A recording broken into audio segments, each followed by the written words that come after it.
Assalamualaikum warahmatullahi wabarakatuh. Berjumpa dengan Basa-Basi Giatama. Salam literasi. Hari ini kita akan berbicara tentang eksposisi. Apa itu eksposisi?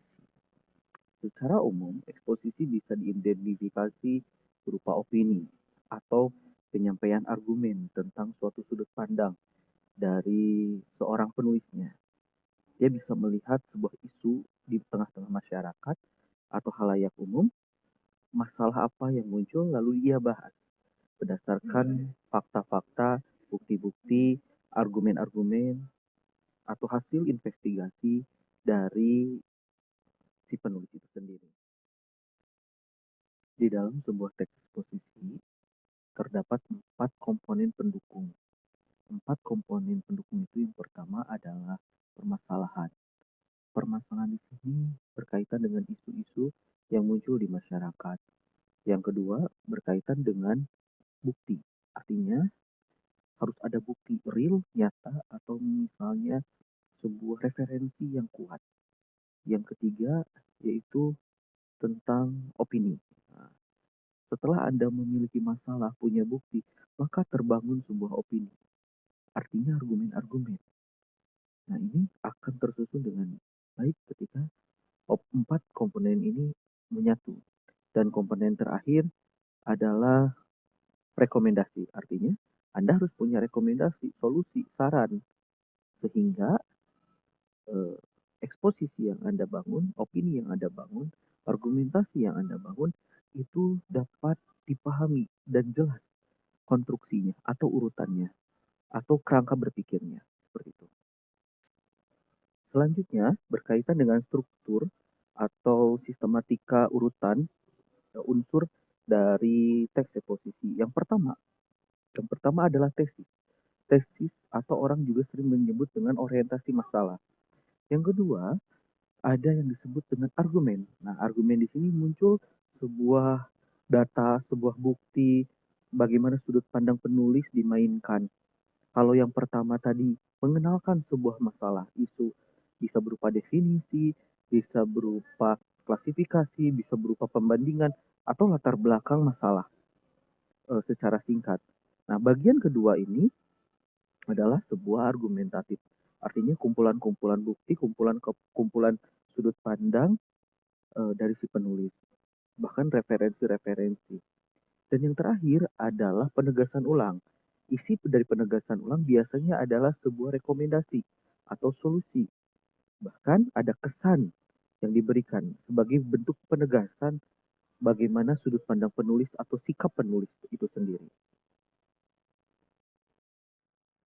Selanjutnya, lalu bagaimana dengan opini yang terbangun? Nah, di dalam teks eksposisi ada 2 jenis opini. Ada opini utama, ada opini pendukung. Di dalam sebuah opini utama, nah opini utama ini sendiri adalah opini yang memberikan sebuah bukti-bukti pandangan penulis. Artinya si penulis ini memiliki sudut pandang apa? Dia mengungkapkan eh, apa yang dia pikirkan, apa yang dia ingin sampaikan secara eh, secara gagasannya. Jadi ada gagasan yang ingin dia ungkapkan. Sedangkan opini pendukung adalah opini yang mendukung gagasannya itu berupa apa? Teori-teori, pendapat-pendapat ahli misalnya, atau sebuah kejadian, peristiwa yang mampu mendukung opininya. Misalnya, saya punya pandangan nih bahwa bertatap muka adalah salah satu solusi yang baik oleh guru maupun oleh siswa untuk kelangsungan proses pembelajaran. Perlu bagaimanapun caranya. Nah, pandangan itu saya tambahkan sebuah pendapat dari ahli di bidang pendidikan misalnya. Menurut eh, si A misalnya bahwa secara psikologis siswa perlu ada pendampingan secara langsung atau interaksi secara langsung. Artinya, opini yang saya bangun, struktur berpikir yang saya bangun itu dapat dukungan dari teori tertentu atau dari ahli tertentu atau dari sebuah studi kasus tertentu. Misalnya juga saya memberi fakta bahwa telah terjadi kriminal misalnya oleh ayahnya karena kekurangan biaya untuk memfasilitasi putranya dalam kegiatan online misalnya. Atau bahkan ada yang sampai siswa harus eh, ikut jaringan di tetangganya, di wifi gratis dan lain sebagainya. Artinya sama saja bahwa mereka harus keluar rumah, tidak ada di dalam rumah lagi. Seperti itu.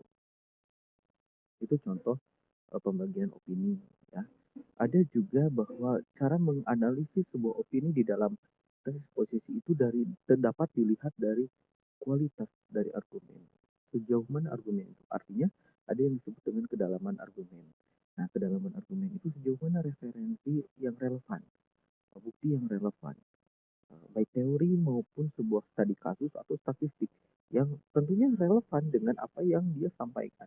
Jangan sampai dia membahas sebuah tatap muka, misalnya pembahasan tatap muka, tapi dia memberikan referensi-referensi atau sebuah studi kasus bahkan statistik yang tidak ada kaitannya dengan proses pembelajaran atau tatap muka dan lain sebagainya. Maka itu penting. Kedalaman argumen itu juga penting sebagai bentuk analisis dari isi. Sejauh mana isi argumen atau kedalaman argumen yang dibentuk oleh penulis. Sehingga nanti akan menimbulkan resolusi, akan memberikan rekomendasi, saran, solusi, bahkan sebuah pesan sebagai bentuk penegasan sikap dari seorang penulis. Baik, berdasarkan pemaparan tadi, dapat kita simpulkan bahwa ada sebuah pola yang dibangun di dalam teks eksposisi. Mungkin Anda pernah dengar istilah jam pasir.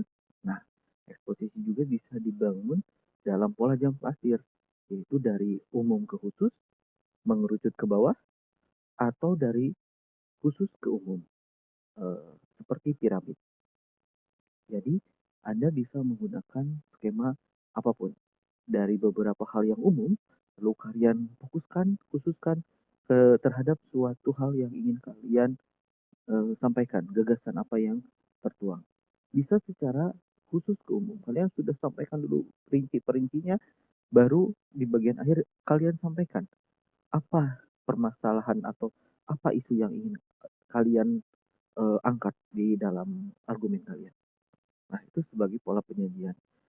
Di dalam eksposisi, pola penyajian itu penting. Selain daripada jam pasir tadi, kita juga bisa mengetahui bagaimana pola-pola penyajian yang lain. Misalnya kausalitas atau sebab akibat.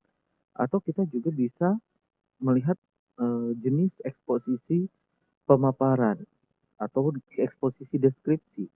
Ada juga eksposisi klasifikasi seperti halnya LHO. Ada juga eksposisi penyampaian informasi seperti berita. Ada juga eksposisi ilustrasi. Kalau Anda misalnya mencari di daring, Anda bisa menemukan ada 7 sampai 9 jenis-jenis eksposisi. Tapi pada dasarnya eksposisi itu tertuang atau berdasar dari sebuah pemikiran seorang penulis terhadap suatu isu tertentu. Seperti yang ingin saya sampaikan bahwa eksposisi ini bisa digunakan di berbagai hal. Misalnya ketika kita ingin membuat teks berita. Di dalam teks berita kita juga menyampaikan eksposisi. Kenapa? Karena ada argumen yang ingin kita sampaikan, ada sudut pandang yang ingin kita bedah. Sehingga kita punya rekomendasi, punya solusi, bahkan sebuah kritikan. Ada juga apalagi eksposisi. Kita misalnya kemarin LHO, teks laporan hasil observasi. Itu juga bagian dari eksposisi. Kenapa? Karena ada argumen, ada opini yang kalian bentuk di bagian deskripsi.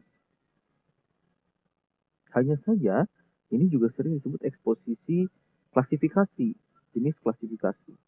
Seperti itu. Lalu ada apa lagi eksposisi digunakan? Misalnya di dalam teks debat. Teks debat juga menggunakan eksposisi karena berupa argumen. Artinya, ketika teks itu berkaitan dengan sebuah argumen atau rangkaian-rangkaian dari argumen, maka dia akan bersifat ekspositoris. Artinya bersifat paragraf eksposisi atau paragraf pendapat atau paragraf argumen.